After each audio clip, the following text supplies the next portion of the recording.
Hey, this is Brandon McManus, Denver Broncos Super Bowl champion, and you listen to The Scoop on alscoop.com.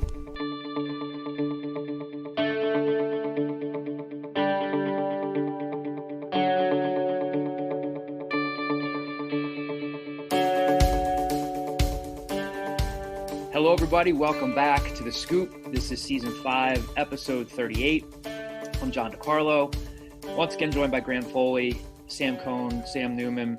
Last week, Chris Clark was with us, and he asked that we get nicknames for Sam Cohn and Sam Newman. We're still working on that. Maybe Jimmy Fenerty can help us because in the interest of bringing you more access to the Temple basketball coaching staff, we are thrilled to have Jimmy Fenerty with us again. Jimmy was with us on the podcast last year, I think around this time when he was hired. We were doing that in person, and now again, due to the coronavirus outbreak, we're doing this on Zoom. Jimmy is kind enough to join us. Jimmy, how you doing, man? Yeah, I'm doing great. First of all, thanks for having me. It feels like a long time ago that I was sitting in your office doing the first one here. But a lot has changed in that past year, and I'm excited about the future. So thanks for having me on. Oh, no problem. What is this like? I mean, just a first question for you. Last week, Chris paid you the compliment of being the hardest worker on the staff, and that reputation has kind of preceded you. That's all we heard about when Aaron hired you last year. So many people have described you in that way. It might sound like a simple question. A lot of people talk about hard work, and this is a hardworking profession, but people really, that's the first thing that comes up when people talk about you. It might sound like a simple question, but where does that come from? Is it just as simple as, you were around the game with your dad being a Hall of Fame coach, or what is it that allows you to kick into that extra gear to having that reputation as being a hard worker and being a grinder?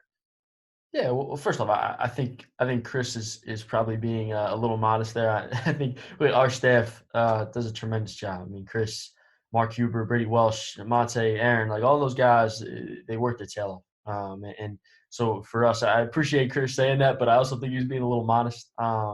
For me, I mean, I guess what motivates me is I wasn't a great player. I think I led the nation in claps per minute. I think I might have said that on the last one, but for me, it's just I love it. You know what I mean? And for me, the opportunity that we have here, and I tell people all the time, like if we can get Aaron McKee good enough players, we got a chance to do something really special here. That's something that every night I think about a lot. And I know Chris and Monte, everybody thinks the same. And for us, the opportunity we have to be in the Big Five at a time like this with Aaron McKee as your head coach, it's not going to be because we didn't work hard enough. And that's something that's been really important to me over the last couple of years. And to be honest with you, when I got to my first assistant job, I was 24 years old, and everyone's like, "Who's this guy?" And to me, I didn't really want to leave any stone unturned because I felt like I represented everybody that was my age to begin with. And I think the same scenario happened here when I got here at Temple. Like you said, like, all right, who's this young guy? He's 27, 28 years old, and now he's here for us, and we want to win. So for me, I don't want the fans of Temple University or the alums of Temple University to think that we're out here and we don't take what they've done for this program to heart every single day. And I think the same is to be said for Aaron. I mean, there's nobody who tries to represent the city of Philadelphia and really North Philadelphia and Temple University the way Aaron does. And I think that carries out to the entire program.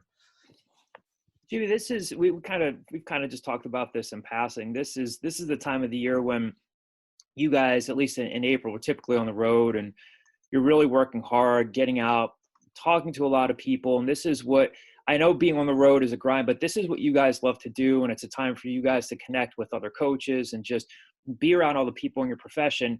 All that's changed right now because of the pandemic.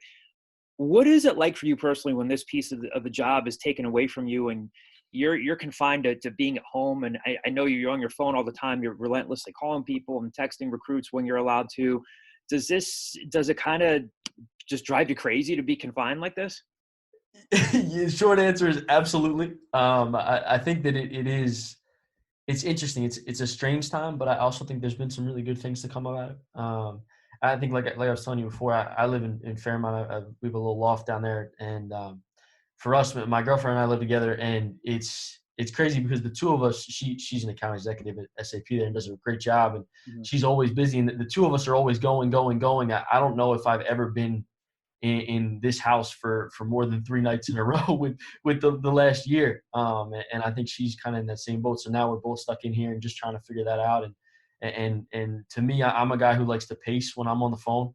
And anybody in our office can tell you, you guys have probably seen it when you walk in the office. I think I've walked every corner of our practice facility at least 25 times, including like the steps down to the academic building, just because I'll be on the phone and Mark Macon gets a kick out of it every time. But I'll be on the phone just talking away, just doing laps around the office and on the court and doing different things. So for me, that's sort of my work style.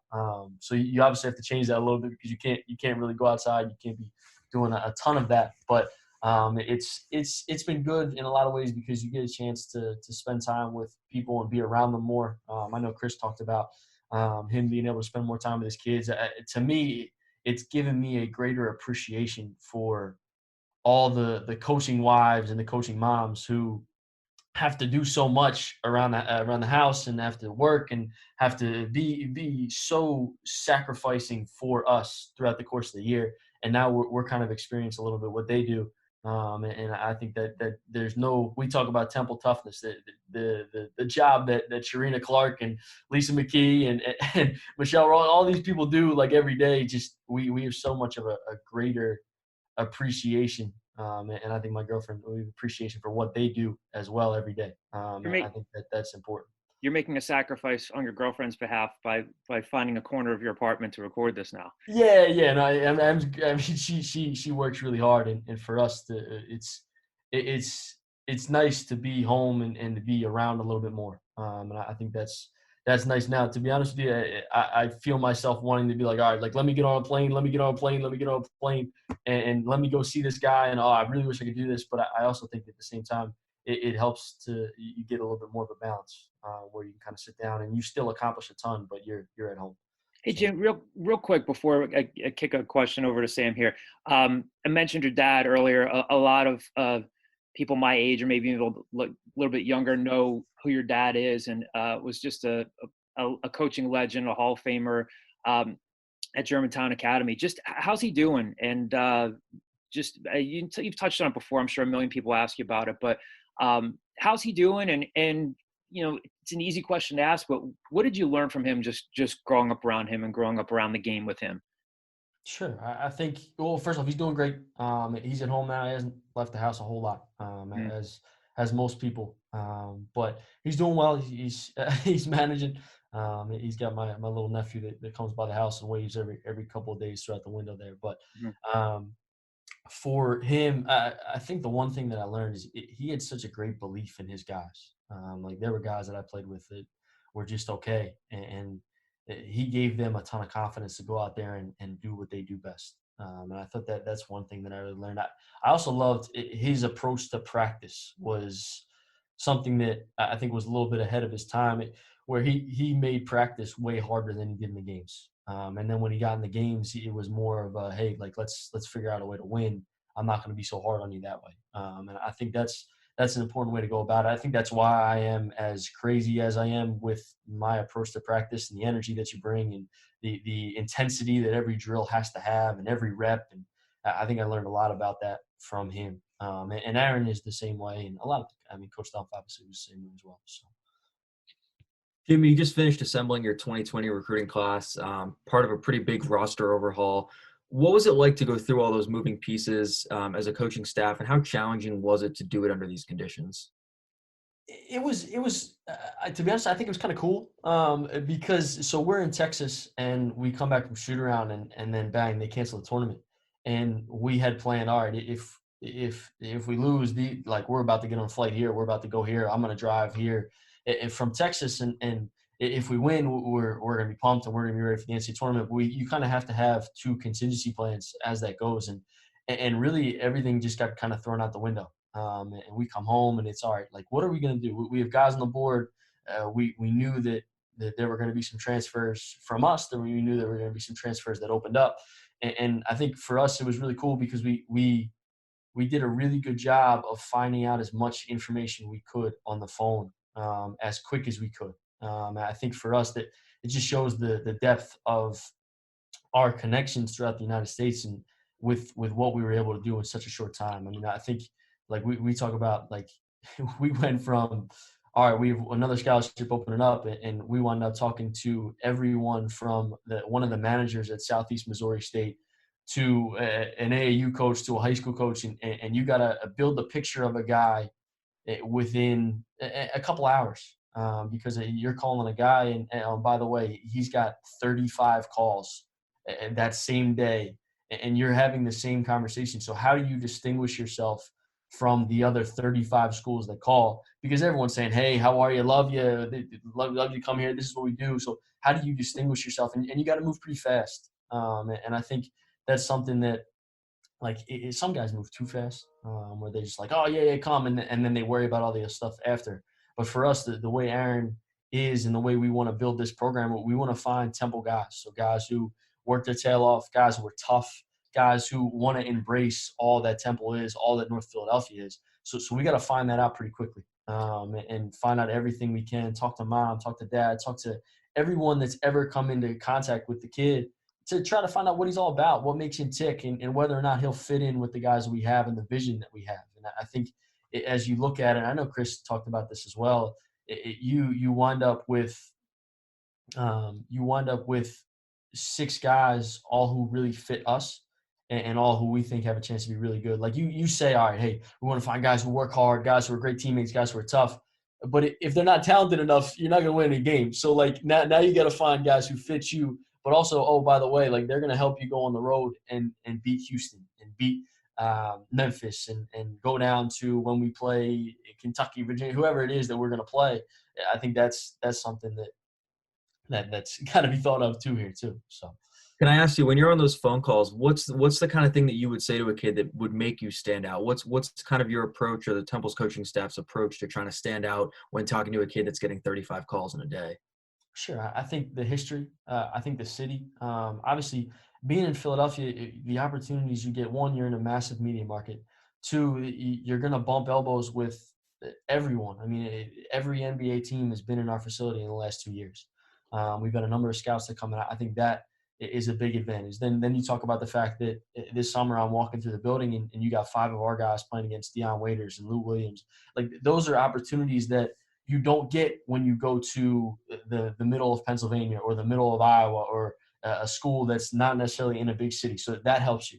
I think the opportunity to, because we had so much roster movement, the opportunity to play, it comes into play. And then I think what really distinguishes you, Aaron is one of 7, 8 NBA veterans within the coaching ranks that are head coaches, and I think that has a lot to do with it too. And I think a lot of these guys, especially the guys that transfer up, or the guys that come back to home, is like, yo, like Aaron is a guy who went to Temple, is from Philadelphia, and he didn't have to go anywhere, and he became one of the most successful guys in his era, and I think that's important as well. So you do it that way, and also I think you have to build up relationships with the people around them before this process. So then they say, like, all right, you know what, I know Sam, he's a good dude, like, you can trust him, and they kind of get you in the ballgame. Now there's certain schools when they come in, you know, all right, let's start moving on. But I think that's sort of how we did it. And to be honest with you, some of our guys helped as well, just through their connections that they had known guys before and known different people like that. So I think that's important as well. Jimmy, Quincy Adamakoya out of Norcross, Georgia. He's one of the guys you guys really locked up early. And on the pod last week, Chris Clark said that in a way you guys were lucky to, sign him when you did, because he could have reclassified to the class of 2021. And Chris thinks his recruitment would have really blown up if you did. So do you share that same opinion? And what about his game do you think made him so special?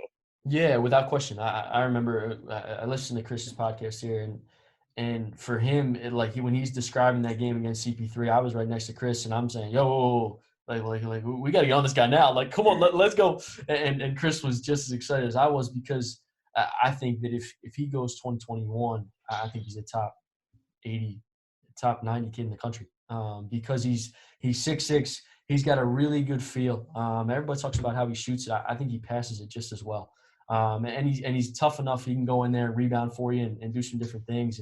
And I really think he's got a chance to be really good. Obviously, you want to under-promise, over-deliver, but I think with Q, I think he's got a lot of potential because of his size, the way he shoots the ball, and the feel that he has. He's got a very simple game in a world where simple isn't necessarily as prominent as you would like it to be. And I think he's dribble pass shoot. All right, man. Hey, like, you closing out of me. All right, if you're overplaying, I'm going to shot fake. I'm going to get by you, take one bounce, get to the rim. If you're laying off me, I'm going to bury it in your face. And you know what?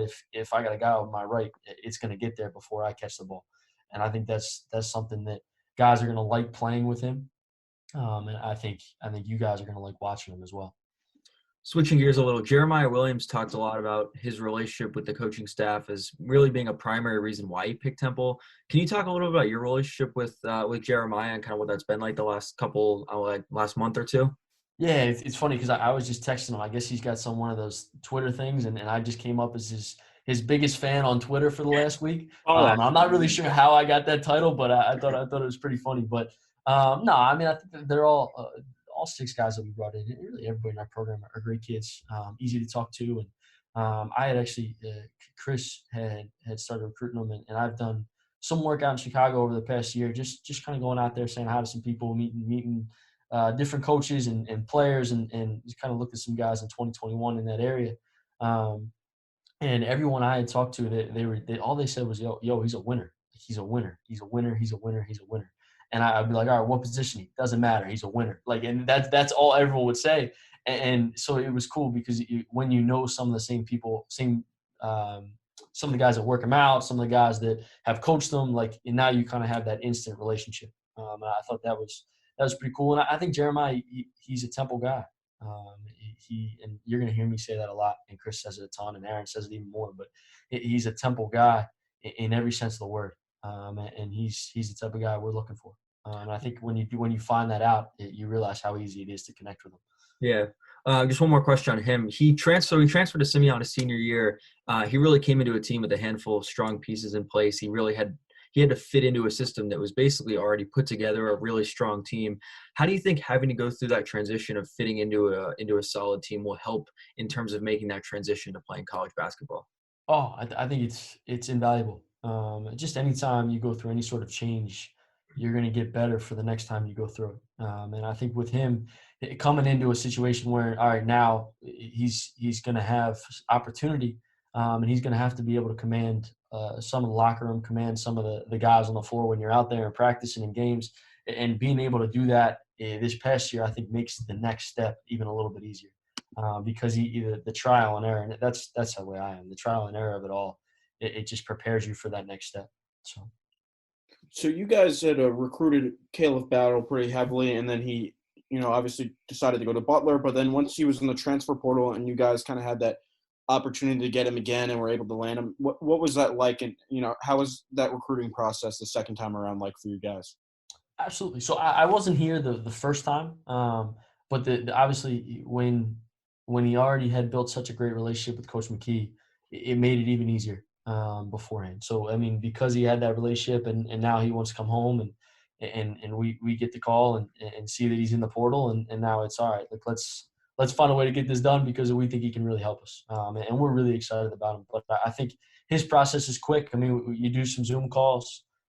Chris and Aaron both did a fantastic job, and Coach Ross did a great job on Zooms and just trying to introduce ourselves to him as a new staff, and then sort of show him how we're going to build the next couple of years. And I think as you look at it, we had some areas, especially if you watched a lot of our games last year, we struggled to shoot. And he's a guy like Quincy who can make a ton of shots. And I think he saw that and realized, like, hey, not only am I going to be developed by Aaron McKee and the guys that we have on staff, but I fit what they need. And the coolest thing about this, and I don't know if I should share this or not, but I'm going to do it. I think the coolest part about that is as we're on that Zoom with Caleb, members of his family come on and they start asking questions about what it's like to play at that level and what is it like, what kind of things would you recommend? And I think that's what really got him over the top because Coach McKee said, like, hey, man, like, look, like, and Coach, he's never a guy who's going to tell you what you want to hear. He's going to tell you exactly what you need to hear. And I think Caleb responded to that. And I think his family responded to that. I think the right, like some guys are going to get that and they're going to be like, oh, well, I don't know. And other guys who are like, yeah, like that's what I want. That's what I need. Those are the guys who are going to be successful because they want to be coached and they want to be challenged and they want to learn from someone who's had the wealth of experience that Coach McKee has had. And I think that's something we do really well. And I think as Zoom has happened, I think that's really benefited us because you're talking to some of these 2021 guys and 20 guys who we had brought in and being able to ask about coach's experience, especially with all the Jordan stuff going on, really, really helps us. Because, I mean, Coach Macon, he guarded Dennis Rodman in practice. Like, he grew up playing with some of those guys in that video, and Aaron obviously came in at the tail end of it. And I think that's a real big advantage for us right now, and I think that really helped with Caleb as well. Jimmy, I wanted to ask you about Sage Tolbert. I know that we've had, now that he's signed, I know you're really excited about him and the staff's really excited about him. Maybe people in Philly don't know as much about him, but just how did that all come together? What does he offer to you guys? And just beyond that, like how do you get him out of Southeast Missouri State? I know that you guys have access to information, and I know that you can just hop on the internet and look at stuff, but how did you guys specifically hone in on him? Because I know how excited you guys are about him and what he could potentially be for this program. Sure. I think the process of it all, I think as you kind of look at the portal, when guys come out, you kind of take a look at their synergy stuff and watch. And then you start calling people, like I said earlier. And luckily, like I had known his AAU coach for a while and knew some of the guys that coached in the combine and just made a lot of calls and had a couple buddies who knew some of the guys at Southeast Missouri State. Now you call them and you're like, what's he like? What kind of kid is he? And to be honest with you, the reviews were so good from him as a character standpoint, as a worker. I kept calling more people to find out what was wrong because there's got to be something wrong, and I've yet to find that. For him, I mean, he's a worker. You watch his highlight tape and you watch his clips. Like I remember sitting there and being like, yo, like watch how many people he bumps into on this play. And it's not like just random clumsy bumping. It's like him establishing a physical presence. And that to me is something that we really need to be good in this league. I mean, you look at the teams that were really good in our league, the Houstons, the Cincinnati's, the Tulsas, they're tough as nails. And you need some guys who want to battle. And when I see Sage, and I think Chris and Monte and Aaron, they agree with me on this. I think when you see Sage, you see a mix between Trey Scott at Cincinnati and Fabian White at Houston. And I think we got to keep developing him, keep getting him better, and he's excited for that. But he can make a 15-footer. But the best thing about him is he's tough, he's physical, and he plays his tail off. And I think that's when you think Temple University, that's what we want you to think. And now we get more talented guys to buy into that, and now we got a chance to be really good. And I think Sage is going to be a big piece of that. Just as a follow-up, was that kind of, obviously it's easy to focus on the lack of shooting for you guys, and you guys know that. But a player like Sage, you just talked about the toughness piece and the players that you would compare him to. Is that kind of 1A? If shooting is one, is that guy that can do what Sage can do? Again, like, Fabian White and Trey Scott, those are guys that have given you problems. Trey Scott, you think you have that shot that's coming off the rim, you got what looked like a win on the road at Cincy, and he comes in and taps it in. Is he's that type of player? Is that other need that you guys have? Just that guy that gets the extra rebound, gets the extra tap out, or something like that? Yeah, and I remember you asking me when the story came out on him and Jeremiah and some of the other guys we recruited, you asked me about that junkyard dog mentality, and I think we needed a little bit more of that last year. And I think we in the games we won, we had that, and the games we lost, we sort of tried to be something that we weren't. And I think for us, that was a big emphasis in finding guys who just want to compete. And I mean, I think you look at Memphis and they're super talented and even they struggle. You know what I mean? They struggled sometimes this year playing against the Cincinnati's and the Houstons because the toughness piece is so important and the age piece is so important. So for us, being able to get older, taking a guy who we can redshirt, and that's the one thing that I think Sage would benefit from is being able to keep developing and getting there with Brady. I think the jump that you're going to see, really that you saw from Arashma Parks this last year, but the jump you're going to see in Dame Dunn and Ty Strickland with what we've been able to do over the past year is really important, and it's going to pave a path for a lot of guys in how to get where we need them to be. I think in our league, old wins, tough wins, and I think that's where we're headed. Can I ask you a quick question about Brady? Now that you guys have had a full season with him as your strength coach, I mean, he came in. I know he came in highly recommended. A lot of the guys were raving about him even before the season started. Now that you've had a full season with him, what has he meant to your program? Oh, he's tremendous. He's tremendous, and I can't say enough good things about him. That's why when Chris said I think he's the hardest worker on staff, I think he lied. I think Brady is up there with him and Mark Huber, and those guys just work their tail off. And Brady, he's done a great job of building relationships with our guys, and he's done a great job of filling the need that sometimes, like if Chris and I or Monte are on the road and they need to get some work in, Brady's bringing them in the weight room and having them do all sorts of things. And I think that's been big. I think he's done a tremendous job of changing our nutritional process with our guys, and our guys have bought into that. And I think you'll see, like I think Arashma Parks really benefited from this summer being out for a little bit because he worked his tail off to get back, and a lot of that was with Brady. And I think that's something that we're going to be able to take advantage of over the next couple of years, is taking some of these guys who, like if you talk about our 2021 class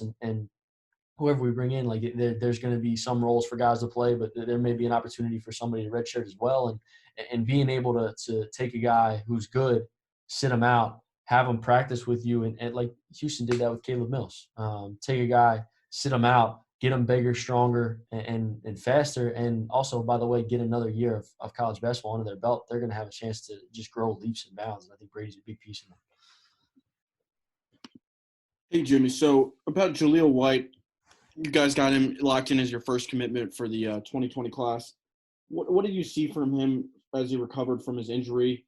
And what do you think his role is going to be at Temple? Obviously, he's versatile enough to play the 1 through 4, but also play on ball. What do you see his role being? Absolutely. I think as you look at it with Coach McKee here, he wants big, long, athletic, and versatile. And Jalil fits that every sense of the word. He's a guy who he can do a little bit of everything. And really, he's tough. He could be a 6'7" point guard. He could be a 6'7" 4-man and make life really hard for everybody that has to guard him. And he's a guy who's got that Temple toughness. And to be honest with you, I think this 2020 class is really going to determine our success here at Temple.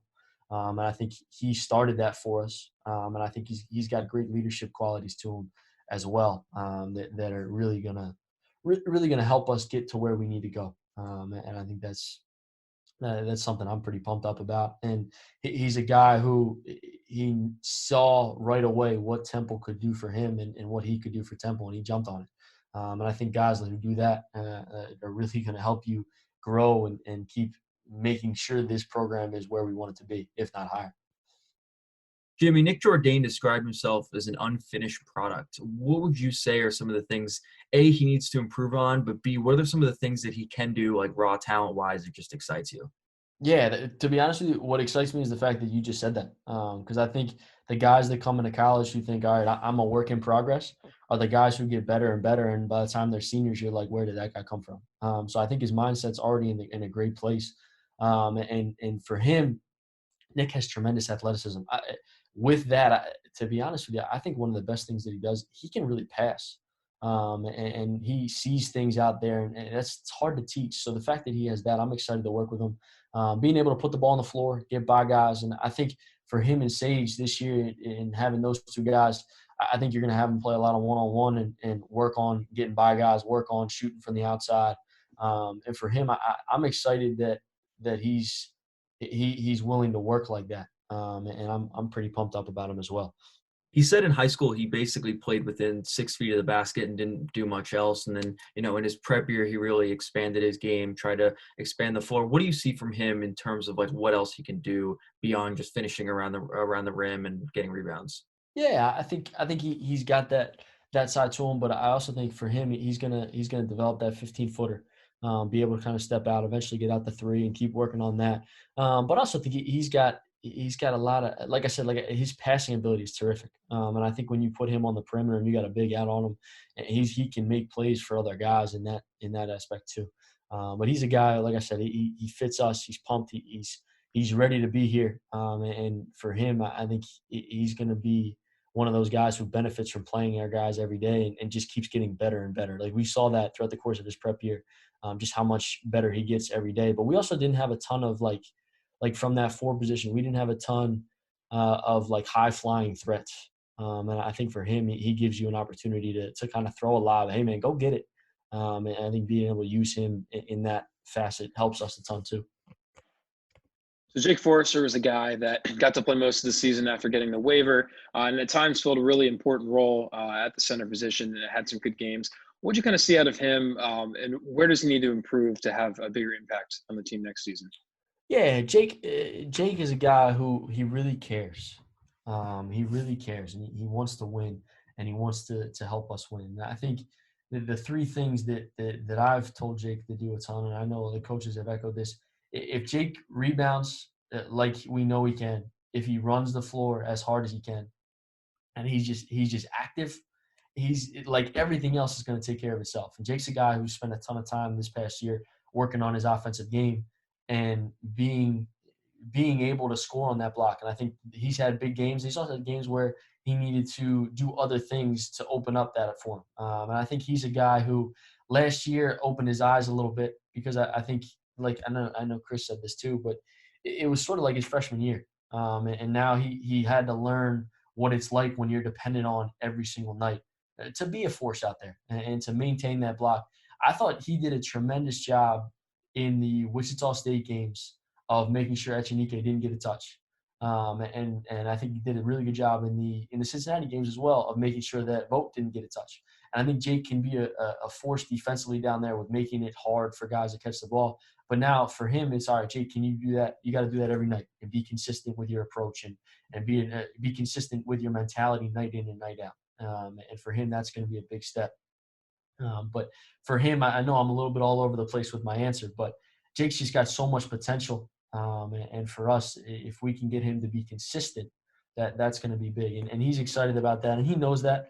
The one thing about Jake is when you talk to him and you tell him, hey, man, like this is what I'm thinking, this is what I think you should do, he'll talk to you, he'll think about it, and the next day he'll come back and he'll be like, you know what, coach, like you're absolutely right. That's what I'm going to do.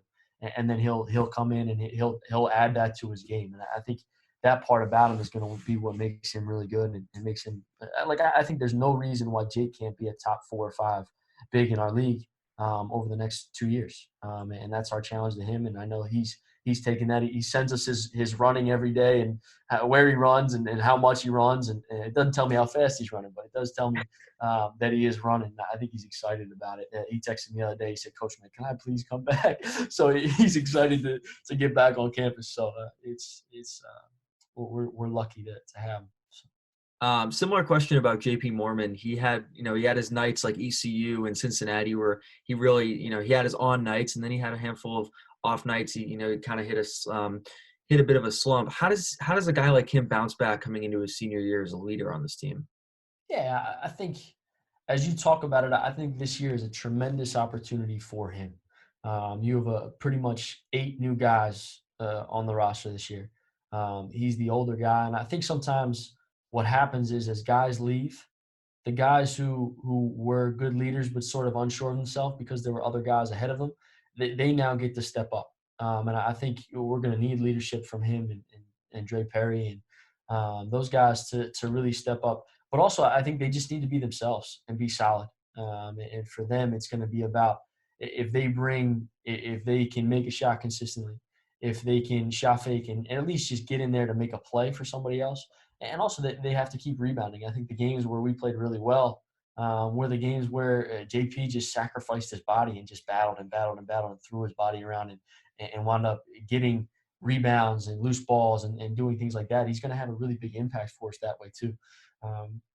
For him, I think it's not necessarily focused on scoring as much because I think that's going to take care of it, but doing all the little things. And then when he gets open shots, he's gonna knock them down. And he's been working on it a ton. I know right now he's got a court outside that he's found, and I'm not supposed to tell anybody about it so they don't take the rim off. But for him, I think it's more about just being at peace with who he is and who he isn't, and just being who he is really well.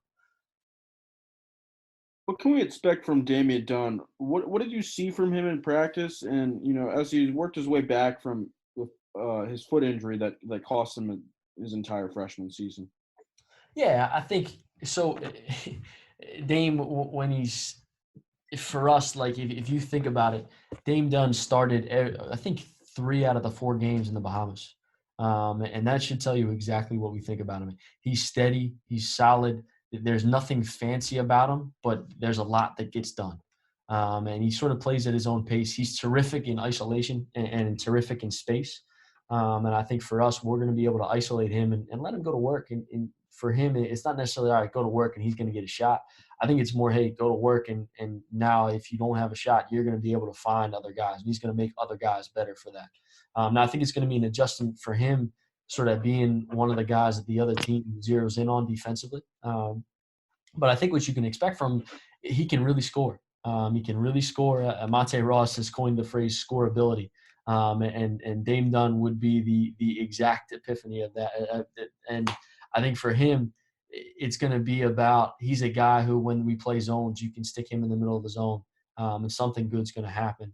I think he's a guy who, within the flow of your offense, he can make a jumper, he can beat you off the bounce, he's got good poise to him, and he's physical. Like I remember we played from the Tulsa game, and obviously for him, he wound up not being able to play after that, but he's physical. Like when you go in there, there's guys who go in there and they hope that they don't get fouled and they can make a layup. And there's guys that go out there and like, all right, you know what? Like, you may hit me, but I'm going to hit you first, and you're going to feel me. And being able to add that size and strength to him when he gets to the rim and guys wall up and he's going into them and he's going to be able to score. I think he's got a toughness to him at the rim that not a lot of guys have. And he's a seeker of contact. And I think guys who do that not only establish the play of themselves, but they win a lot of games.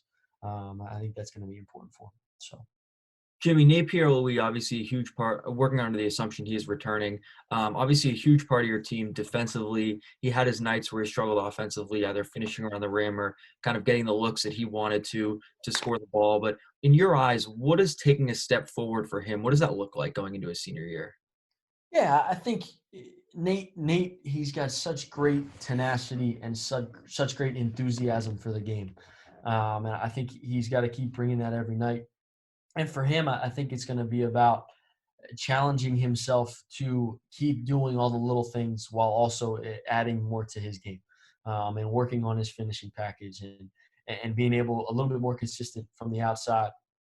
And for him, I think he's just got to keep bringing that leadership. Like for him, the biggest step that he can take is being a leader for us and mentoring these young guys and helping them get through and helping them learn from his mistakes and his successes as well. And I think that's something we're really looking forward to from him.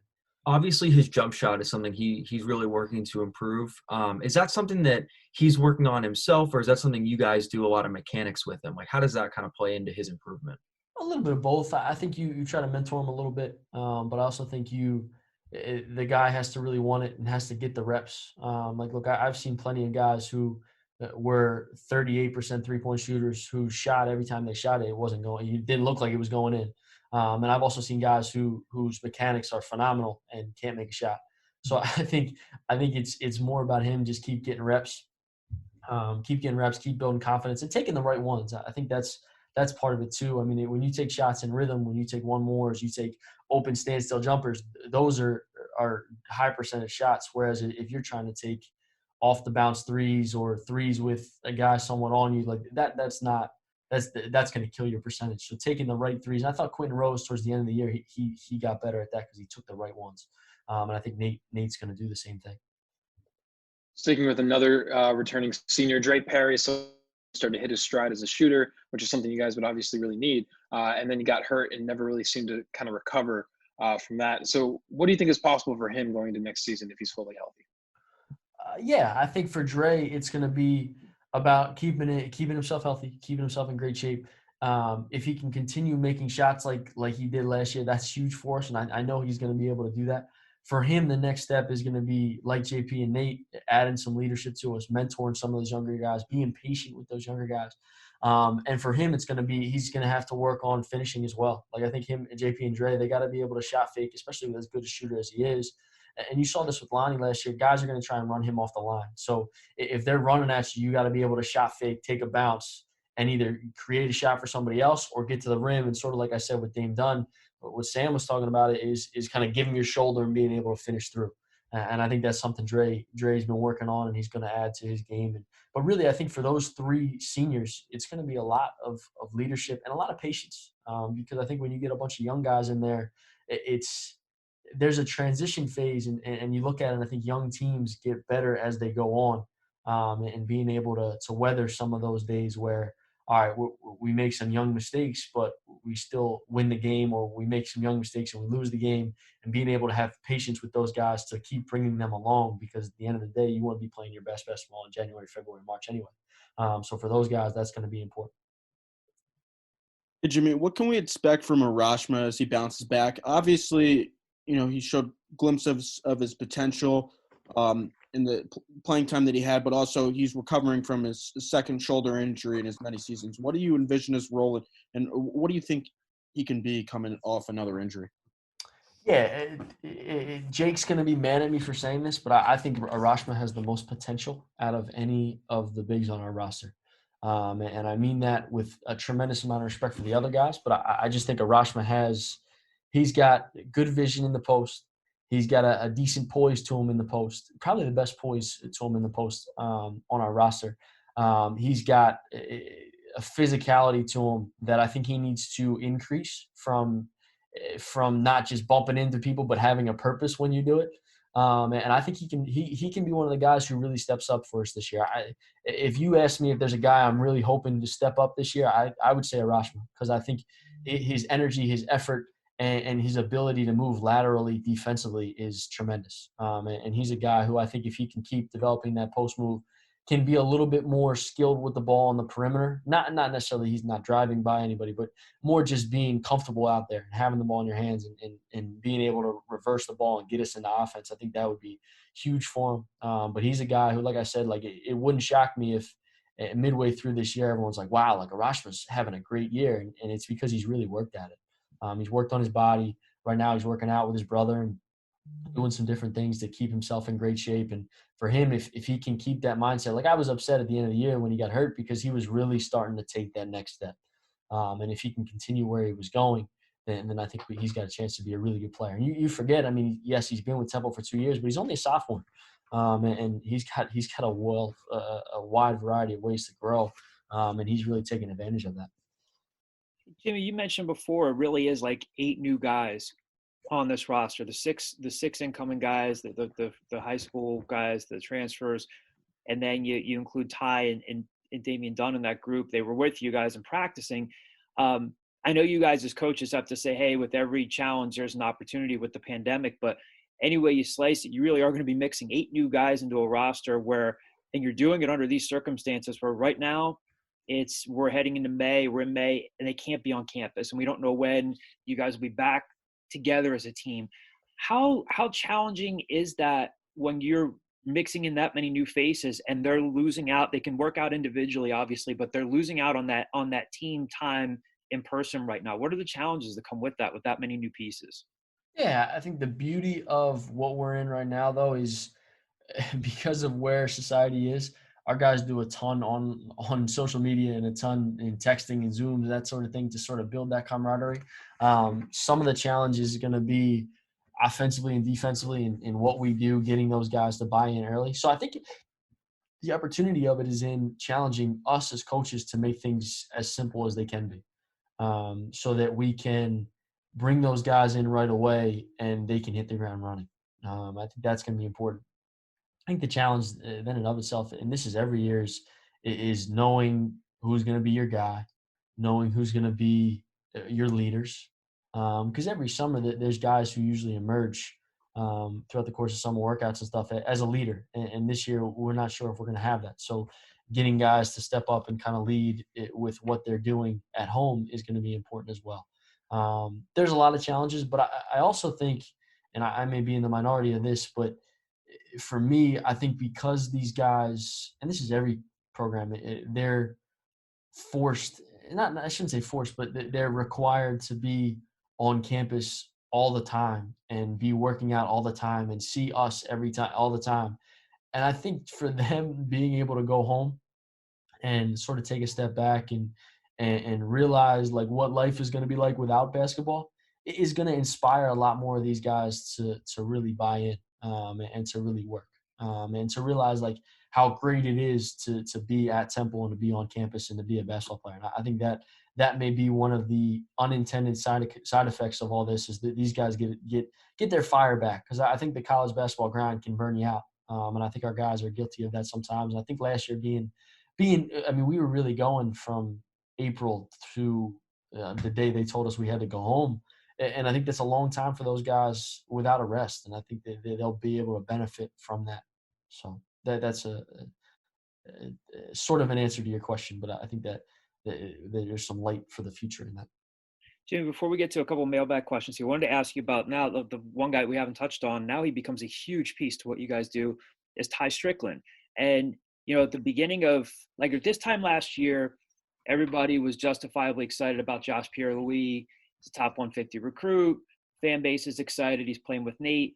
Obviously, things didn't work out there. He's moving along and transferring. And I think from the outside looking in, the fan base might have said, well, okay, Ty was good. It was, he's a good high school player, played a season at Wisconsin. Maybe he's depth behind Josh. But you guys, obviously, you see this better than everybody else does. And from the time that we would get to see practice, even maybe seeing the last 20 minutes, half hour, I could see there were times early on in the year where Aaron would get on him and say, move on to the next play, Ty, move on to the next play. But it seemed like as the season progressed, he's knocking down shots more. He's got that ability. And when I would just kind of check in with you guys, especially Chris, he'd say, he's really coming along. We knew he had the talent. He's really coming along. Now he's a huge, huge piece to what you guys have to do moving forward. Probably, I would guess, your starting point guard next year. What does he mean to the program now, and how big is he going to be to what you guys do moving forward? Not just into year two of this whole thing, but with this many new pieces. Yeah, for Ty, I think his biggest development has been mentally, and just understanding how to battle through the adversity that comes with where we are, and just like, I think initially he struggled with some of those guys pressuring him and getting after him, and now he's really developed a poise about him where he's trying to lead and trying to be a guy.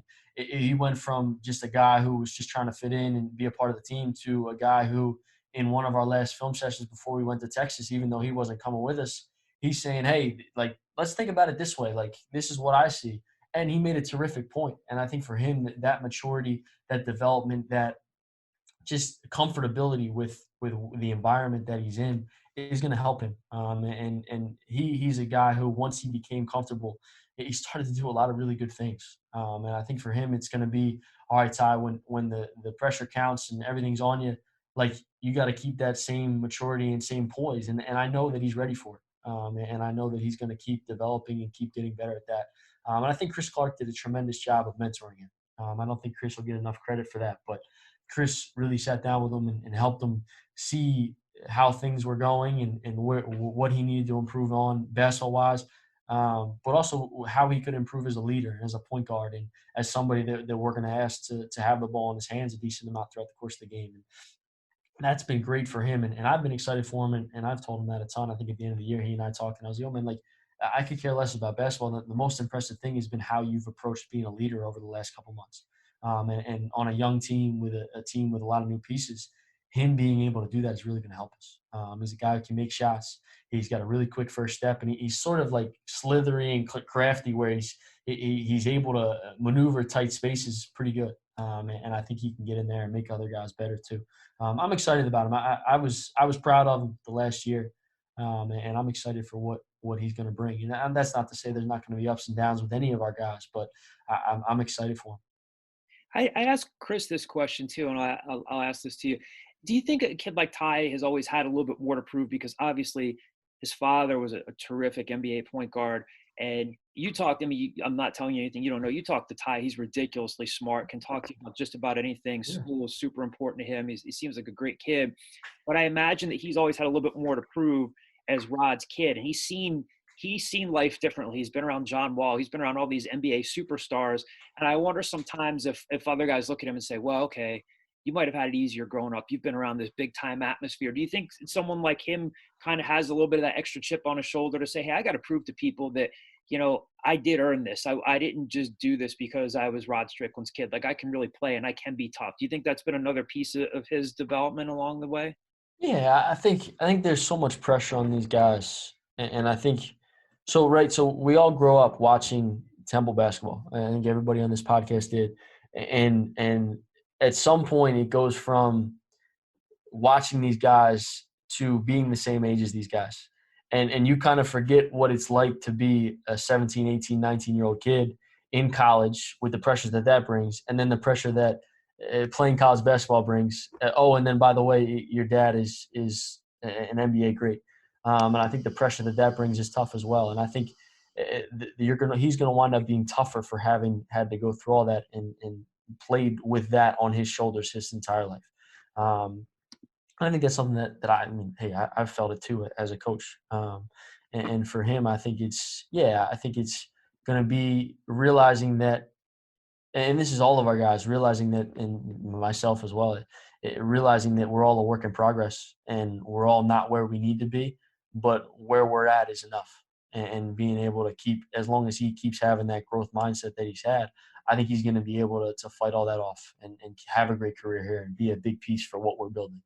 I think that's something all of our guys have to struggle with and sort of figure out. And the sooner they figure out, the better. And I think Ty this past year really helped him figure that out. That he as long as he's just Ty Strickland, that's enough. That's good enough for us, and he's talented enough to help us win.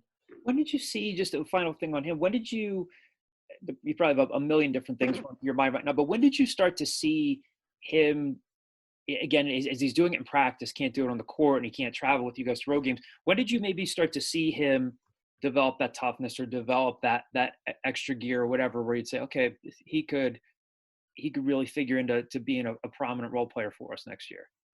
Yeah, I think probably when he started to be sort of the leader of that scout group, and he did a great job of making sure that he, Dame Dunn, Tim Waddington, Anto, Jay West, those guys challenged the starters every single day when we would do scout stuff. And I think that leadership role sort of brought out the best in him. And it gave him more of a purpose. And I remember when I was my first year here, we had Dalton Pepper, and everyone had said that year off had hurt him because there was no like competitive fire, and you kind of don't have an event identity, and you're not out there, and it's a weird time. And I think early on that affected both Ty and Jake. And I think once Ty got in a role where it was like, all right, like this is my purpose in practice, he took it and he ran with it. And I think that helped him. That's when we were like, oh, okay, all right, like he can really go. And we knew that, but we were still waiting for it to come out. And I think that's when he really took that step forward. And he was killing some of our guys. And I think Q Rose is still kind of mad about it because he beat up on those guys a decent amount. So it was pretty cool. So we have a few reader mailbag questions here, and these come from our owlscoop.com message board. So these are screen names I'm going to be reading off. First question is from Mike TB31. What are the staff's overall thoughts on transfers possibly getting one free pass and recruits getting paid for their image and likeness? So again, just to explain this and put this in context for listeners in case they don't know, the NCAA board is going to be voting on this one-time transfer exception where, kids could transfer that first time around without having to sit out. Now, the NCAA board did recently say they're recommending not making changes to the rule at this time. There's still going to be a vote on May 20th. I'll float that one out to you first, Jimmy. Again, not asking you to predict what's going to happen, but maybe what are your thoughts on if it, every coach seems to say, yeah, we want kids to be able to do what they want to do, but if it goes in one direction or another, how could it affect you guys? If it stays the same, I know you got a couple guys that you'd probably like to get waivers for, but if it goes in the other direction where there is that one-time exception, what are your thoughts on it, how it could affect you guys and your program, the Temple program? I think the answer is a little unknown, but I do think that how we adjust as a program to all of this is going to determine a lot of our success as well. And I think what's going to happen is you're going to see a lot of guys hold scholarships later on. I think because you're going to be thinking, all right, well, I could take this high school kid who I think is good, but if let's say we miss on him and we don't really love the next two or three guys on our board and we want to keep watching them, all right, let's keep watching them and let's hold it for a transfer. For a guy who we may know be coming back and he'll be able to play right away. Or maybe we take a guy and we tell him, hey, we're going to redshirt you. I think you might wind up with a little bit more redshirting of high school guys because of it, because there's always going to be an influx of talent, and those guys aren't going to have to play right away. I think that hey, like if I change jobs tomorrow, I'm not going to be held out. You know what I mean? So I understand. I think it makes sense for those guys to be able to transfer. I think that it's going to be interesting. I think there will be an influx of guys who enter the portal every year, but I also think that if you're recruiting guys the right way and you're telling them the right message, then those guys won't leave. Like if I'm recruiting you and I'm saying, all right, Graham Foley, you're going to come here and you're going to be this, this, this, and this, and oh, by the way, I'm going to promise you this. I'm lying to you, Graham. So don't come to wherever I'm at. And I think guys are going to have to start figuring that out. And I think what you're going to see is the guys who are advising kids are going to be a little bit more aware of it too. And I think that might be a good consequence from it. But I think like if you're recruiting kids the right way, then they're going to want to stay, and they're going to want to be around. But I do think it's going to change the way we recruit, and the way people recruit. And I think our league has a lot of transfers, whether it be junior college or drop downs or raise ups or whatever it is. And I think that's something that's going to be a part of our league regardless, and a part of us regardless, because I think of where we are, and guys are going to want to play closer to home too. So I think that's I actually think it helps us, to be honest with you. And there's the other piece of it here, that the recruits potentially getting paid for their image and likeness. I know that the knee-jerk reaction from fans is, this is just more fuel for the big-time programs with big boosters who can connect all these kids to car dealerships and restaurants and all that stuff. And this is another complicated one too, because you want kids to be able to really, they make a lot of money for the NCAA, but now this could be another potential game changer. I imagine this, if as this moves forward now, how much does this affect college basketball, and how much does it affect recruiting? I think Chris last week talked about the locker room. Like if kids start looking around and they're human beings and saying, well, that kid's getting money from this place, why can't I get my share from this place? Like, what kind of can of worms does this open up, and what kind of challenges or maybe even opportunities does it present for you guys? Yeah, I think I personally, my hope is that it helps kids want to stay closer to home, because when you think about that billboard, you want a guy who the people in the community know.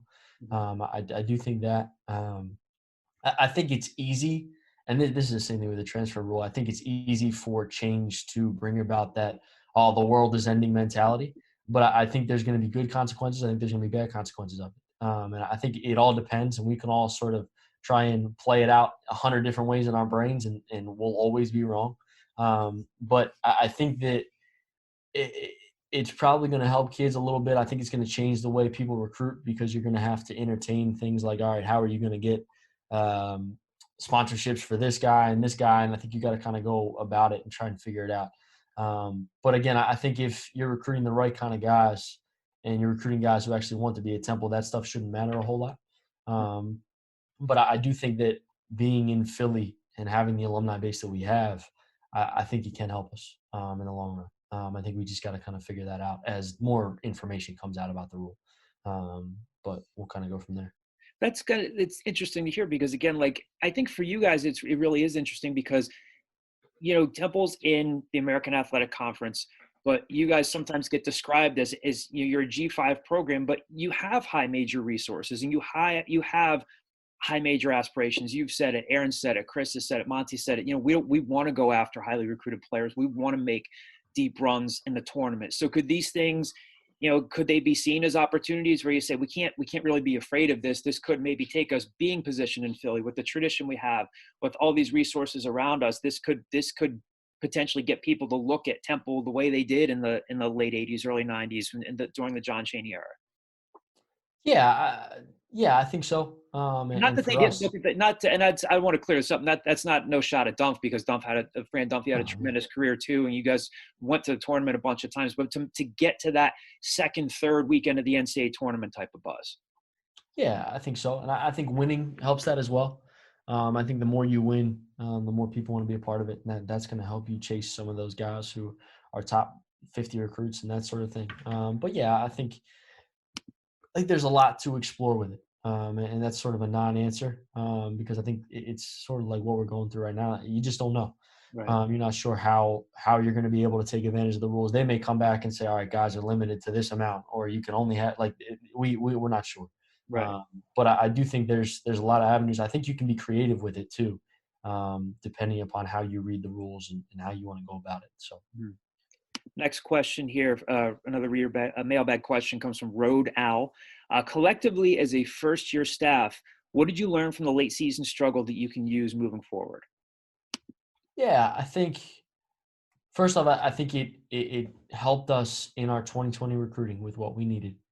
It helped our guys to understand the value of the little things and how everything matters. You look at it. I mean, our last 5 games, we lost I think 3 or 4 games where we had a shot to win, and you have leads late in that game and learn how to finish it, and learn how to kind of battle through some of those things. I think that helped our guys.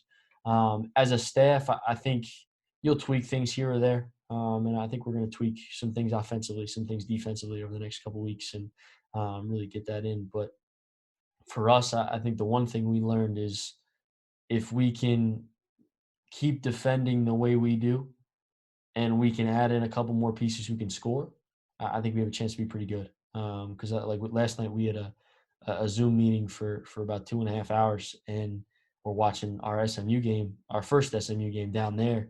And they have the best offense in the league, and we're holding them to, I think, 15 points in the first 16 minutes of that game. But for us, the problem that we always came into was like, all right, we struggled scoring the ball, and we would go on these runs where, all right, we can't score a lick. And if you can't score a lick, now your defense is affected a little bit because our guys are feeling down. And I think for us, if we can keep that same defensive mentality and we can add in a couple guys who can score, and now we can space the floor a little bit more like we've done, we got a chance to be pretty good. And I think that's where we're headed. So. Another reader mailbag question here from Temple J. What are the offensive and defensive strategies for this new group of Owls? Is it to push the ball on offense and press on defense? Yeah, I think we'll get after people defensively, like we always will. I think for us is we're still talking about what we want to do offensively, but I do think you're going to see more plays for shooters because we have more of those with Quincy and Caliph, and those guys can come off and make a ton of jump shots. And I think you might see some isolation stuff for Dame Dunn. And I think every year as you're looking at it offensively, you want to. I mean, some guys come up with all these great offensive schemes, but at the end of the day, like, it doesn't matter if you run good offense. It matters if you put the ball in the basket. So for us, we got to get our guys who we think are really good scorers in positions where they can score and allow them to play in that space. And for us, I think that's going to be really important, is finding ways, first off, identifying who our guy is, or our top 2 or 3 guys are, and then putting them in positions to score and make other guys better. I think that's going to be a big piece for us as we move forward. Hey, Jimmy, this has been great. A final question, just a life question. Whenever things maybe start to get closer to normal, whatever our new normal is going to be, what are you most looking forward to doing, whether it's a restaurant that you want to go to in Philly or something you just want to do with your family? What does Jimmy Fenerty want to do beyond basketball when we're allowed to go out and explore the world again and somewhat normal life resumes? You're killing me because before you said beyond basketball, I was going to say getting Jake Forrester and those dudes down on the block and Well, you doing some talk about that one-on-one. too. Yeah, But yeah, that would be what I'm most looking forward to, is getting back in the gym with our guys. But I think you'd I mean, like everybody in Philadelphia, I think you'd be excited to get a chance to go down the shore for a day or something like that. But just experience all that Philly has to offer. I think everything's a little crazy right now. But to be honest with you, I'm pretty boring as a human being, so I don't have a great answer for you.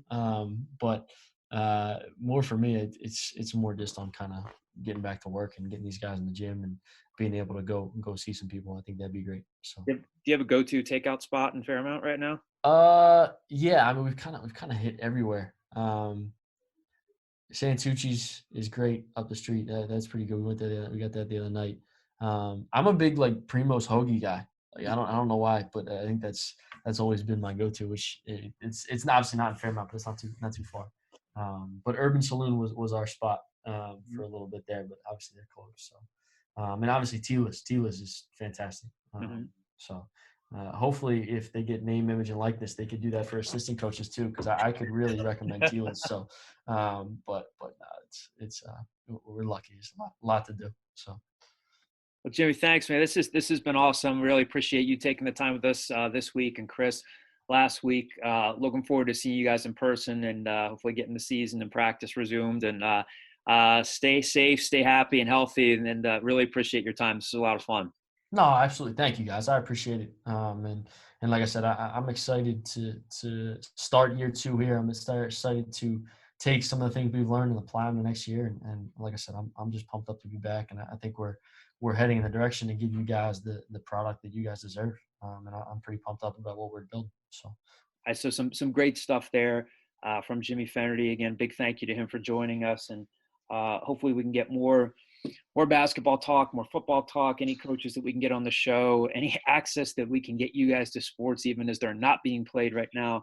We'll be committed to doing as much of that as possible. Guys, just wanted to react to our conversation with Jimmy Fenerty. He gave us a lot of great stuff there. Just what stood out to you guys? I mean, there was a lot of stuff about Hiroshima, a lot of stuff about, again, there's so much new stuff to talk about with this team. What just to react to it, what stood out to you guys from the conversation? One thing I'll point out is I think he really gave us a lot of stuff about basically going down the roster one by one, kind of telling us just a little more about, the person in the role and kind of how they're going to be. And especially it was especially good to hear about the 6, you can call it 8 newcomers. The stuff that really stood out to me was his thoughts on Ty Strickland, who I think we're all kind of in agreement that he could really be their starting. He'll probably be their starting point guard this year, and he started. And then the stuff about Dame Dunn starting in the Bahamas. So they really think highly of those two and what they'll be capable of doing this year. It's really just about putting in the work and executing. And then the stuff about Jake Forrester really stood out to me. Just figuring out his role with JP and Dre and expanding Jake's game, and Jake being a huge part of what they want to do on the inside, offensively and defensively. And he did play a big role on this team against teams like Wichita State, teams like Cincinnati, and just being tough, physical guy inside that can keep the ball out of the hands of a really good big man in the conference. So I think hearing about Jake's role, Ty's role, Dame's role coming this season stood out for me. Yeah, I thought the most interesting part was about Hiroshima Parks. It's, he really showed his potential about being a player just in the backcourt, essentially. And we don't really know what to expect from him just because of those 2 shoulder injuries, but in back-to-back seasons. But Jimmy seemed very high on him, and it seems like they really believe that he has a role as, I guess, to be, a secondary player to Jake, to come in and spell him and be able to give them good minutes, which judging him how he played last season is not surprising, but it's surprising the fact that they're very confident despite, those 2 injuries. Yeah, and I would just say too, with him talking about Quincy Adams-McCoy, I think that, his quote was that if he reclassified to 2021, he could be a top 80 player in the country. We've heard so many great things about Quincy. I think he's probably someone who can make an immediate impact from what we've been hearing. But kind of to hear that definitively, I thought that was really interesting. And just, it's easy to look at all these roster overhauls and think that Temple's losing talent or, there's something wrong with the organization. But I think Jimmy kind of, he's going to be positive about everybody like you expect, but he kind of emphasized the plan that the entire coaching staff has. And it seems like everything that they've done has been with a specific purpose in mind, which I thought was interesting. Yeah, the stuff about Hiroshima I thought was interesting. And, we didn't really quite know what to expect from him coming in. He wasn't a super heralded recruit. I'm sure he deals with the reputation of saying, like, hey, you're Omari Spellman is his I'm sorry, I'm going to butcher this, either stepbrother or his half-brother, but obviously Omari had a great career with Villanova, and now he's in the NBA. And as you heard Jimmy say there, he's been working out with them. But I do think that when Hiroshima was able to play this year, you did see some composure and some poise. He's not super athletic. He's not necessarily a guy who stands right under the rim and just elevates over somebody. But he does have some moves, and there is a purpose to his game. Obviously, that he's got to get that shoulder from stopping. He's got to stop that shoulder from popping out, and it's been a chronic thing. But I think these guys wouldn't put their name behind it if they didn't believe it. When Jimmy says he has the most potential of any big man on our roster, that could be a nice bonus for him. I don't know that he's 6'9" as he's truly listed on the roster, but if he comes back and he gives you something, that could be huge. If Sage Tolbert does end up redshirting and he's not immediately eligible, we'll see how that goes. Yeah, Erasmus becomes hugely important, just like Jake Forrester does, and Nick Jourdain we've talked about as an unfinished product. Sam asked him about that. We'll see what Nick can bring you. There's athleticism there, but does he need a season to really round into shape? So I thought the stuff about Erasmus was interesting. And again, Sam, to your point, I think anything about Ty Strickland's interesting because I kind of wanted to ask him about that, just like I did last week with Chris. The impression I got at the beginning of the season was they knew that Ty was skilled, but they weren't quite sold on how good he could be. And, things obviously have played themselves out where, we can talk about this in a second too. The transfers that they lost all transferred down. They didn't transfer up, or they didn't really stay at the same level. Josh Pierre-Louis ends up going to UC Santa Barbara, and now Ty's the guy. And it just sounds like that toughness piece that they wanted out of him is there. And I have noticed, again, these guys are on the inside. I'm not, but even just being at practice, we were able to be at practice a little bit more. It looks like their body language changed around Ty. They were never really down on him or super hard on him, but he did seem like a different guy in practice midway through the season, at the end of the season, than he was at the beginning of the season. And now he really does have to be a guy on a roster with really 8 new faces. And if you include Ty and Damian Bunn in there, that's going to be the most interesting piece of it. How do they bring this all together? It's a huge opportunity, but again, right now they can't be in the gym together. There is no trip to the Bahamas. There's no getting together on campus, but Ty could be a huge piece of it. That and the Erasmus stuff I thought was interesting. You heard Jimmy talk about, and I think Chris mentioned something along the similar lines of Ty was really a leader on that scout team. And he was the guy that in practice would really go after guys like Quentin Rose, guys like Nate. Like he really made a name for himself on the scout team, was a leader for those guys that weren't going to be able to play, weren't getting minutes, whatever. So his growth, his maturity, I think is a huge plus for them. Just thinking about how his redshirt year helped, or how not being able to play last year helped him. The other thing I think is worth just repeating that Jimmy said was obviously the biggest struggle for this team last year was they were really, really solid defensively, but if their defense wasn't creating offense, they weren't going to win, and they weren't going to score the ball. And then when their offense wasn't clicking, their defense started to suffer. So it's just dominoes of like things started to go poorly and didn't get better. And Jimmy had mentioned that, their defense is still going to be solid. But now they're bringing in guys like Caleb Battle and Quincy Adamakoya and a couple other guys, Ty, Damian, all be able to shoot the ball, provide some scoring. So he thinks that they can take that step up. Just in terms of scoring the ball and having sets set up for quick buckets and just putting the ball in the hoop. Yeah. So again, hopefully we'll see if we can get more coaches from the staff on, see how the summer goes here, both football and basketball. Again, we want to be committed each week to bringing you as much content as possible without the actual games or practices going on. So hopefully you guys enjoyed our conversation with Jimmy. There'll be more conversation to come about basketball recruiting, football recruiting, of course. One thing I wanted to touch on before we get to just a couple of content items that we want to throw out to readers. I guess we really haven't talked now that the roster overhaul is complete.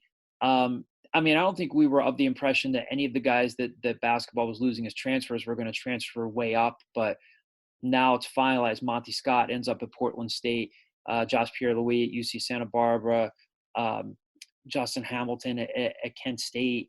You guys surprised by any of this, or did this kind of just play out how you thought it would? I would say it played out similar, like kind of how I thought it would. Josh didn't get a lot of looks after leaving Temple. UC Santa Barbara was really one of his only options if he was going to leave the Philadelphia area. Justin Hamilton going to Kent State makes sense. I mean, he really had so much potential to be a strong player at Temple, to be a strong college basketball player, and it just didn't pan out. And he showed that he had 2 years to prove that he could be something, and he did. I don't know why any team would ever take a chance on him to move up. A guy like Monty Scott, I think, had the potential, but I mean, I've been saying it since the beginning of the year. If he's not scoring the ball, he's not doing much to help the team. He could be a silent killer. He could be a guy that could really run you for 20, a silent 25, a silent 20 on any given night. But I mean, he couldn't finish a jumper within 12 feet of the hoop. He really had to stretch the floor. He really had to find other ways to score. But if he wasn't scoring, then he wasn't, he was just another guy on the floor. He wasn't doing much. So again, I don't know why a team would really take a chance on a guy like him. And if he's looking to play, then Portland State's probably his best option. Yeah. I wasn't really surprised by him. I mean, if you look at it, you can say it like this. I mean, Josh was essentially looking for his third team. He had decommitted from UNLV, was at Temple, played a little bit, and then had to transfer. And then Monty's looking for his third team also. So, those type of players are not exactly going to be getting, the best of looks, basically the third time around, essentially. And then somebody like Justin, he flashes, had glimpses of potential, and he flashed some, but it never really was there. So you're not going to see. I don't feel like you're going to see a Power 5 program be like, okay, like why not take a shot at this guy? Kent State, like Sam said, just makes the most sense. A program of that nature, and all the other schools that were interested. But yeah, I mean, I don't think we have a full list of who was interested in Monty, but Josh had two. I think from what we understand, maybe 2 or 3 schools to pick from. So I'm not really surprised. It went just about as how I thought. Excluding Monty from, maybe 3 or 4 games, these 3 guys are all guys that can make plays, not guys that can make an impact. Yeah. We have one mailbag question before we close out the show and just talk to all of you about just some content we have on the site and stuff that's coming up. We did get an additional mailbag question from our friend Pat Egan from 97.5 The Fanatic. He just texted me with a question. He said, it's a lazy question, but I'll ask it. Do you expect Temple to reel in more local talent than in previous years because of the coronavirus, because local kids may have already been to Temple's campus, whereas with other schools, they may not? I'm assuming he's talking about basketball here, maybe could apply to football. And then his second question is, what's the worst thing you've watched during the pandemic? Let's get to his recruiting question. We've talked about this, I think, on the show. I know in our group chat we talk about it a lot. What do you guys think about that? You think Temple has a shot of reeling in more local talent because of the coronavirus? Because of limiting visits? Graham, take it first. Graham, you're on mute. Graham, did you unmute? My bad. I think I muted myself, and I thought I had unmuted myself, and then I hit the mute button on. That was a lot of problems. No, I don't. From what we've heard so far with people taking visits to the digital campuses, and for coaches now that are kind of giving offers to players they haven't seen, I don't know if it really does give them that much of an extra advantage just having seen the campus. I think it gives them an advantage when you've been in on a guy a little bit early on, and now they've got to interact with you, and and it's seen a little more of a personal side of the coaching staff before all this stuff happened. So I think guys that they've gotten in early on, they have an advantage there, but I'm not sure if it really gives you that much of an advantage in the local aspect, because I think guys are going to still talk, maybe even more so now, to these schools that are far away using whatever digital resources that they have. The one thing I would add, and this is definitely not like it's going to change everything, it's like 100%. I think one thing that might creep into the minds of recruits is, because of something like this, it's easier, it's smarter, it's whatever. We don't know what the future is going to look like. It could be a better option to stay close to home. I think just the idea of not knowing it, like knowing that something like this could happen where you get sent home or you really don't know what's going to happen, like having that comfort level of knowing you're close to home could be something that creeps into their mind. Yeah, the thing is, if some of these players already have offers, have already developed a relationship with the coaching staff and have been able to take an official visit, I think that gives Temple a better chance. I mean, you look at guys like maybe like Zach Hicks and Stevie Mitchell, but I mean that's taken with a grain of salt. But to Pat's point, I do like with Sam also saying I think it might help Temple in the long run. It's just a matter of a waiting game and waiting and see what's going to come of this and what's the next step really.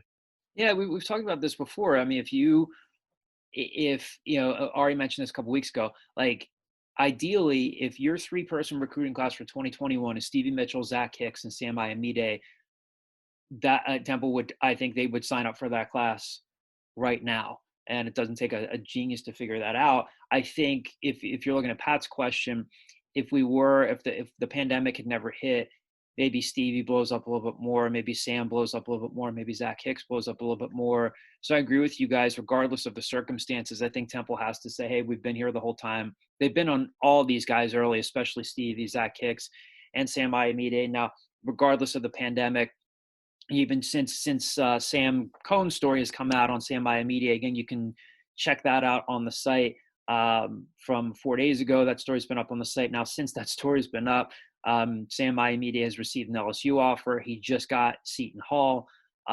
Stevie I really Mitchell continues to get – what's that? I really blew up his recruitment with that story. You did. You are a change agent. Yeah, pretty big. And with Stevie Mitchell, it continues to get recruited by Stanford and some other high major programs.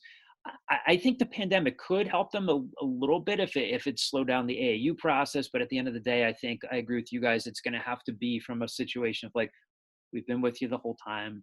We didn't just offer you just to throw our name in the list of offers. We've been there from the get-go. We are local. You can play close to home. I thought,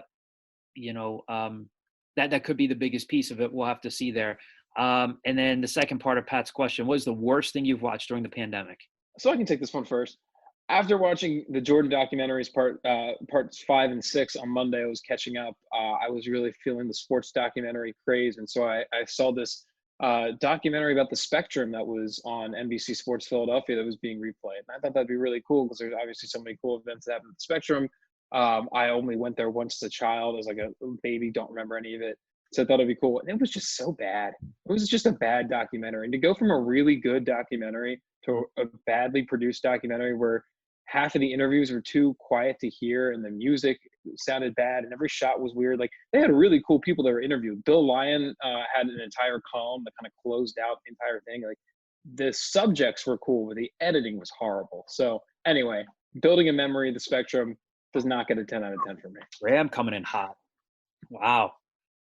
Anybody else want to be as bold as Graham here? And yeah, I'd have to say, we watched this here. Probably the Tiger King thing. At first it was like, okay, this thing is like pretty interesting It was and great. and like fascinating. But then I feel like what ruined it for me and made me not like think that it's like terrible is just like how overblown it's gotten on social media. So now I'm heel turn. I'm anti Tiger King now. Graham Foley That's fair. just eviscerates a locally done documentary about the Spectrum, but when it comes to something like that, he's it's great. It was a quality documentary. They put in the time, they put in the effort. I don't know. I thought it was good. A show that I thought was going to be the worst thing I watched over quarantine was Listen to Your Heart, the new Bachelor show that has all musicians in like a Bachelor in Paradise situation. I thought it'd be horrible. Turns out it's phenomenal. So can't say that one. It's a really good show. You say this stuff and then you smile and wait for us to just heap praise upon you, but I think you just love the. No, it's not praise. I know it's the opposite that's coming, but. Sam, go ahead. I'm sorry. I don't think I have anything that's like really poor that I've watched, but I'll go the other direction with things that I would recommend that I've watched. Because I don't think I've watched anything bad, like really, really noteworthy bad. I just started the Netflix original The English Game, which I really, really like so far. And then Better Call Saul is the other thing I've been watching with a prequel to Breaking Bad. And I've not seen Breaking Bad, but Better Call Saul so far has been really good. Yeah, I can't think of anything horrible that we've watched. The worst thing that we've watched, I don't know. For whatever reason, my wife and I have been binge watching Mad Men again. I wouldn't say that's been anything that's been bad. John, are you pro Tiger King or anti Tiger King? Anti Tiger King only because I've been too lazy to watch it. I know that people aren't really watching it to be intellectually enriched by any means, but I'm bad with shows. Like if I really latch onto something, I really latch onto it. I can be the worst in terms of like being really engaged with it and be like, I got to go turn over laundry. And I come back and then I ask my wife like 10 questions and she's like, please, you can't do this. Like you're either all in or all out. I've been too lazy to get into it. And I can't even say that's anything that really appeals to me. And I don't say that from like a judgmental perspective. Like I could sit through a couple of episodes of like Real Housewives of New York and be like, this is kind of entertaining to me. And somebody else would be like, you're terrible. But yeah, we've been binge watching Mad Men. We have been watching maybe partially because we were preparing for a trip to Italy at this time last year. HBO has a season of My Brilliant Friend. It's done with subtitles, but it's a really interesting storyline. The scenes of Naples and the coast and everything are great. We've been watching that. Other than that, I don't know. I can't say I've had the bandwidth to watch anything that was like really bad. If it's been bad, I'm just not interested. Other than that, it's just been like watching Mad Men, watching NFL Network, and dreaming of an NFL season. I can't really think of anything. Honestly, when I wake up in the morning, I look at my phone. I love watching. Oh my God, why am I drawing a blank on it? I love watching clips of the Graham Norton show. The guy is an amazing talk show host over in the UK and gets all these monster guests on, even if they're just like reruns of stuff. Just British humor makes me laugh, but he has like Tom Hanks on, he has all sorts of famous actors on. That's the stuff that's just been occupying my time, but I can't say that I've been like addicted to something that's been really bad. You know that new I think it's Ben Affleck movie. It's a basketball movie that came out pretty recently. Can't remember the name of it. I haven't seen it. I can't say I didn't like it as much as I thought it would. I'll leave it at that. Yeah, it's like the most cliche movie of all time. Yeah. Yeah, I can't. And I'm also the type of person who there could be something new and great on, and then if a movie that I've seen 25 times comes out, I'll watch it and just waste time watching that too. So, but if you give me enough time, I'll probably latch onto something bad, depending on how long the quarantine goes long. Just to close things out for you guys, again, we want to remind our listeners that we are running a 60-day free trial. If you are not an owlscoop.com subscriber, you can sign up for a 60-day free trial. What that gives you is access to all of our premium content. And again, there has been a ton of it on the site. A huge thank you to the guys that I'm talking to right now: Sam Newman, Sam Cohn, Adam Cronali, who's not on the podcast with us. Adam has had exclusive interviews with Matt Hennessy and Sean Bradley after they've been drafted by the Falcons and the Eagles. Sam, we mentioned this earlier in the show. Sam Cohn talked to Sam Iamide. Great story on him, a good analysis of his game, his recruitment, where Temple stands with his recruitment. Sam Newman's been churning out football recruiting stories on guys like Trevor Moffitt, a high school linebacker down in Florida, Cameron Olds, who doesn't have a Temple offer yet, but is starting to get a lot of recruiting interest from Temple, a linebacker down in Virginia. So I just found out that I didn't, because I did a little deep digging. Apparently his mom went to Temple, so. Oh, there you go. There you go. We'll tease to the story there. So we're still going to have a ton of recruiting stuff for you guys because, again, even though the pandemic has limited in-person visits and we don't know when that's going to change, we'll have a lot of recruiting content for you. And as we've said before, if we get good, reputable recruiting scoop, we're going to post it on our premium message boards first, flesh it out a little bit more, and then get stories up on the site. And again, if you sign up for the 60-day free trial, you also have the option, if you are a current subscriber and you refer somebody to that deal, you'll get a 2-month free extension on your current subscription, and the person that you refer will get half off their annual subscription. Also, we want to remind students, any Temple students who are listening, if you are a Temple student, a currently enrolled Temple student, you get a free year of access to owlscoop.com. So check that out on our website as well. Other than that, that should do it for this week. We will have more stuff for you next week. We'll keep you guys updated. If you don't follow us on Twitter at owlscoop_com, we'll keep you posted on any guests we have. And again, keep your eyes peeled for all the content that we have with recruiting stuff and otherwise, any draft coverage. And guys, any closing thoughts before we sign off here? Any words of wisdom? Nothing life-changing. Yeah. Nothing life-changing? You know. Graham said he had to dip out early, so you won't hear a sign off from Graham, but you did hear his takes. You've heard about his facial hair and all the wonderful things about Graham. So appreciate everything you guys are doing to support the site. Thank you once again for listening, and we will talk to you next week.